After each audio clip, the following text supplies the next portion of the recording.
everyone, welcome back to my channel. Today we are going to color some holly berries and leaves. This is in the, oh my, it's gonna be hard to do because I've got it all pinned. Color It's Timeless Treasures book. So I had picked this to do a color along, but unfortunately, with the holidays and the puppy, it's just been a little crazy. So I thought, you know what, I'll just break it up into short tutorials. So I have picked this page, perfect for this season. And what I did is I took clips because I didn't want to tear it out. Now, all of them have perforated edges.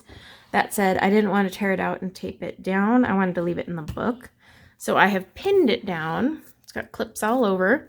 And I just clipped it to the hard backing of, let's see if you can see it. So the hard back cover is what it's clipped down to. Is it going to buckle still? Oh yeah. But not as bad as if I just let it loose. So what we're going to use is Museum Aquarelles. Now, if you don't have Museum Aquarelles, just find a watercolor pencil with a similar color. I'm just using these because I had just got these last month and well, I want to use them. So let's get started. Now, I think for the holly berries, probably color the one over here. Maybe. I'm debating if I want to reach over. Let's do something. I think let's try. I'm just looking at all my colors. I really like this dark, luscious color. Let's see, dark plum. I still have mine in the box. I haven't put them in a case yet. It's really hard to remove them from this box though, because look at this thing. I mean, these weren't cheap, so you just feel better with them so secure and nestled in there. Is that just me? I don't know, it could be. All right, so I like this dark plum. And I want to do this crimson aubergine as well. Maybe. How did those get? Oh, I was like, how are these out of order? I forgot they're in reverse in the box. All right, so starting with dark plum, you can use like any sort of really dark red, violet color you got in your watercolor pencil set or watercolors. If you don't have watercolor pencils. By the way, you'll notice I didn't sharpen these. I don't really sharpen watercolor pencils very often. Not unless I absolutely need to get into like the tiniest of tiniest spaces, like these little spaces here for sure. All right, now crimson aubergine, which is kind of a lighter red violet color. So if you have something like that, or you could just use similar reds. I mean, it's not going to hurt anything here. Now, remember with watercolor pencils, the more pigment you put down, the more pigment you're going to get back when you activate it. So like the more layers and less white space you leave, the more color you're going to have. And then also you need to keep in mind the brand. So like budget brands aren't as heavily pigmented as these. So they're going to be a lot lighter, whereas these things are insanely pigmented. Swatching them, I was just like, holy moly. Okay, so I'm going to use my Pentel water brush, which is pretty much my favorite one right now. And what I'm going to do is I'm going to grab a teensy, not that much water on my brush, drag it to the end first, and then work your way down. So whether you're using ink tints or watercolor pencils, you always want to work light to dark, which goes against my grain. I'm always a dark to light person, but you can't drag this dark color into your light. And then once I grab it, you'll notice I'm kind of stippling it up and in. And my brush is pretty wet. You can, obviously use a drier brush if you want, and then see how I'm stippling once I get to that darker, dark plum color. And then I'm going to use my heat tool, so we're not here all day. Oops, I got a little bleeding. It's going to be too late to grab that.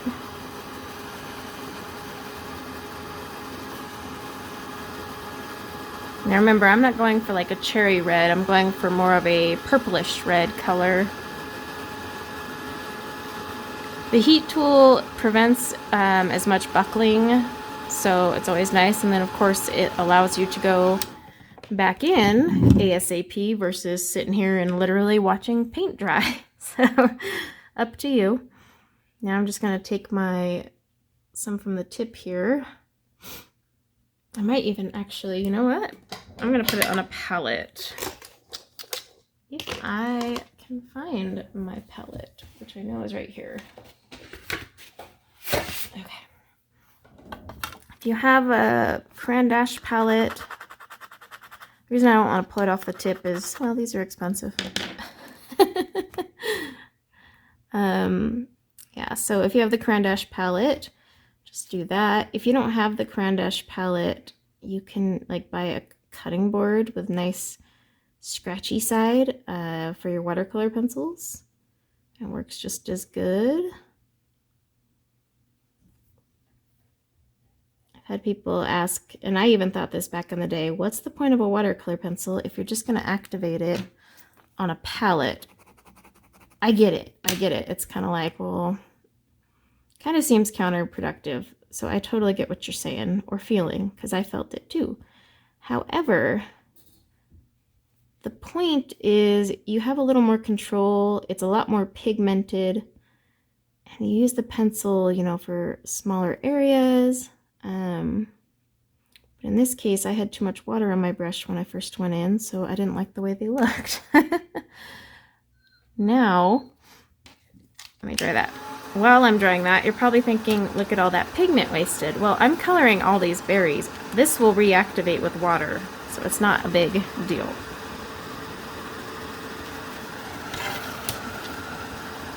Now, if I was like just done with the berries, then that would be a waste, but I have all these berries, so I'm just going to reactivate that when I'm ready to tackle the other berries. Okay. So let's talk leaves now. I want a nice, dark, luscious color. So I definitely want this 719 color, which is, I think this one. Dark phthalocyanine green? Sure. I'm sure someone will tell me I was wrong in the comments below. And then I'd like to follow it up with this light olive. Oh, it's so wacky how they have these backwards. So olive yellow, so I need to move. All right, so yeah, and then we want light olive 40%, which is 245. Okay. I'm gonna put this, these things are so smooth, even when you're putting them down on paper. So you'll basically want like a dark green, like a holly green. Haha.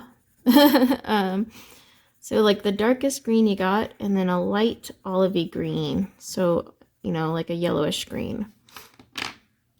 And I might even go in with a brown after. The beauty of watercolor pencils is one, way faster to color a page. You know, they're kind of relaxing too. Not as messy. You're not breaking out a jar of water and all that like traditional watercolor. So it's, that's why I say relaxing, because I'll lay in bed watching TV and use these bad boys, or sitting on the couch. If I want to use traditional watercolor, well, I can't. I have to do that at my desk. I mean, I could use my watercolor in bed, but that wouldn't be very smart, now would it? Be quite messy. All right, now I'm taking my light olive 40%. Just kind of layering it over. Yes, I'm leaving white space because I want to drag that color.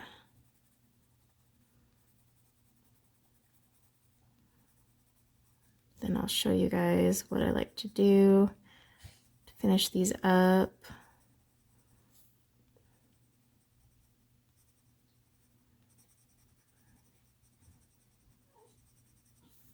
You can also use your watercolor pencils just as a base coat, and then go back in with your regular pencils. Add some shading. With these Museum Aquarelles, oh man, why is that word so hard for me? I feel like it would be kind of a waste because they're just so luscious and beautiful that, for me, this is just a me preference, by the way. I just feel like all that pigment, like I can't cover it with a pencil. All right, so I'm going to take the lighter color and drag it into the white space and then just kind of stipple once I get into that darker color. Because you don't want any harsh lines. There's nothing worse than lines. See, I'm just wiggling. I mean, these just dissolve like no other. But yeah, just stipple it and stipple it into a good pattern that you can live with. Now, if you're using, you know, like a budget watercolor pencil, it may not dissolve as well as these. So just plan for that. You might need a little more water. You might need to plan your colors around that.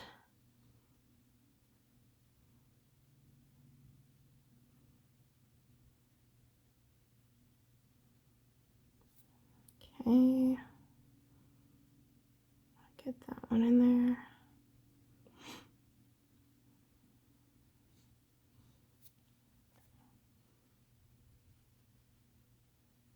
Now this paper takes water pretty well. It's not pilling by any means, but it is not a watercolor paper.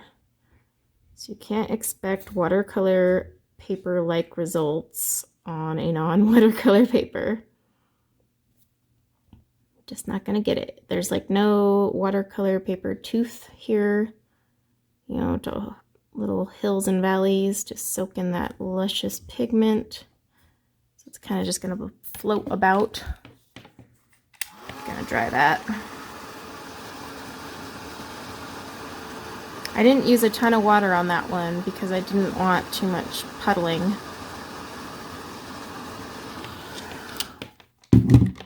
Or buckling. Oops.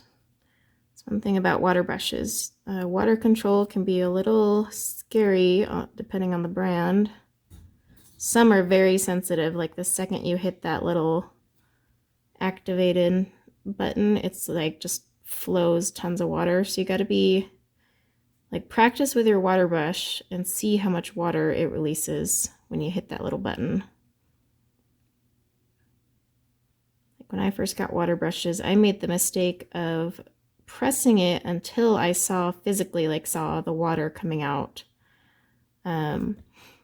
And that's not how you're actually supposed to use water brushes. Once you get it going, so when you first get it going, yes, you'll need to press it till you see it coming out. But once you get it going, you actually just give it a quick little pinch and it'll keep everything moist. There. Uh-oh, I'm gonna get a puddle. That's the problem with any watercolor medium. If you don't move it around or you leave a puddle of water, you're going to get a puddle in your color. And I got a tiny little puddle that's going to annoy me. So I'll probably cover it up later. You might not see it on camera, but I know it's there. Oh, staying inside the lines for me today is not my forte. So let's get in there. Now, if you don't feel comfortable mixing your two colors at first, then put down your lightest layer and then go over it with your darkest layer, or you can put down the dark layer, you know, drag it out so that it pulls outward and then come back in with your lighter color. It's totally up to you. Like when I first used pencils, I wasn't very comfortable using 2 colors, 3 colors at once. You know, what actually taught me to use them better that way was Inktense. So just because Inktense, you can't just drag out one color. It'll leave a harsh line.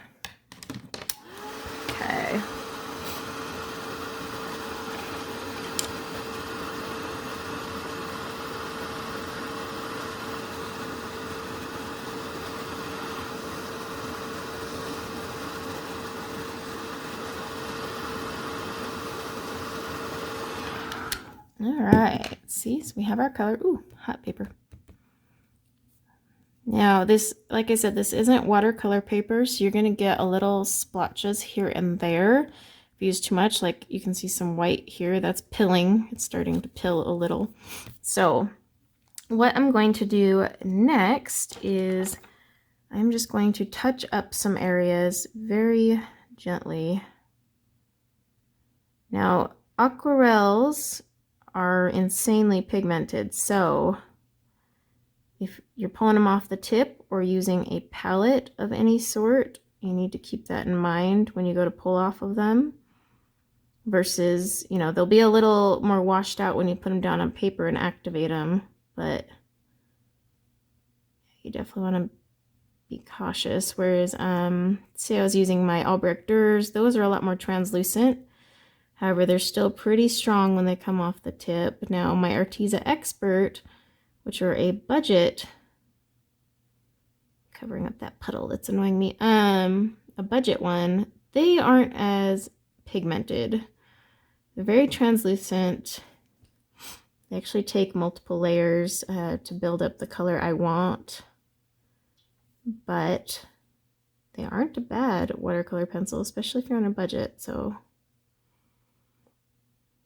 but just keep in mind, like some brands, you're gonna have to do double layers, but also even like artist grade ones, like the Albrechter, those are meant to be more translucent than these Museum Aquarelles.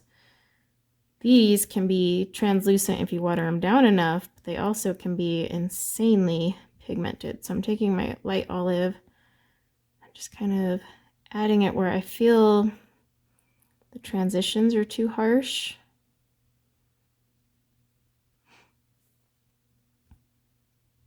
See over here, it's a little bit too light. I want that to be a little bit. I mean, see how much more pigmented it is just coming off the tip there. And for some reason I didn't get anything in this little corner.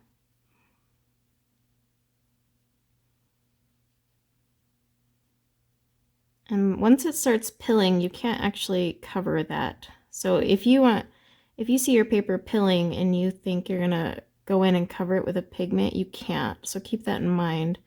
You'll actually damage the paper more and get more white spots. So if you see a white spot, just let it be. Cover it with a pencil, not a watercolor pencil, marker, or just leave it as part of the effect. I'm just kind of going in and touching up anywhere I want it a little nicer. There.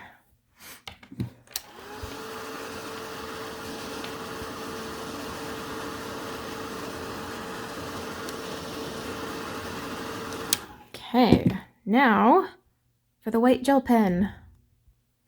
My new favorite white gel pen is the Pentel Milky Pop. Now they come in a set. I think you can buy the white separate. Don't quote me on that. I'll look, and if I can find it separate, I'll link it below.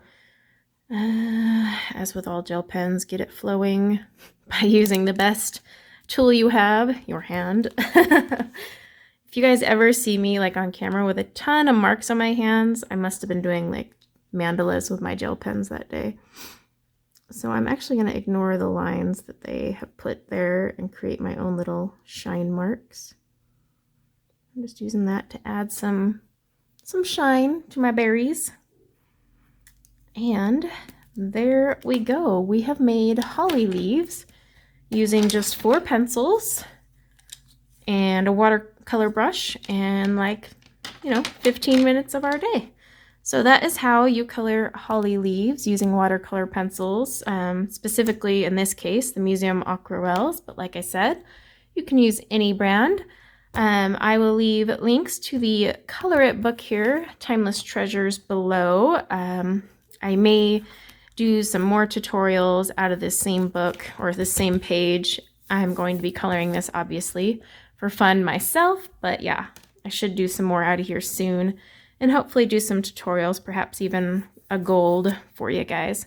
So thanks for hanging out with me and doing a fun little Christmas themed tutorial with my new watercolor pencils. And until next time, guys, take care.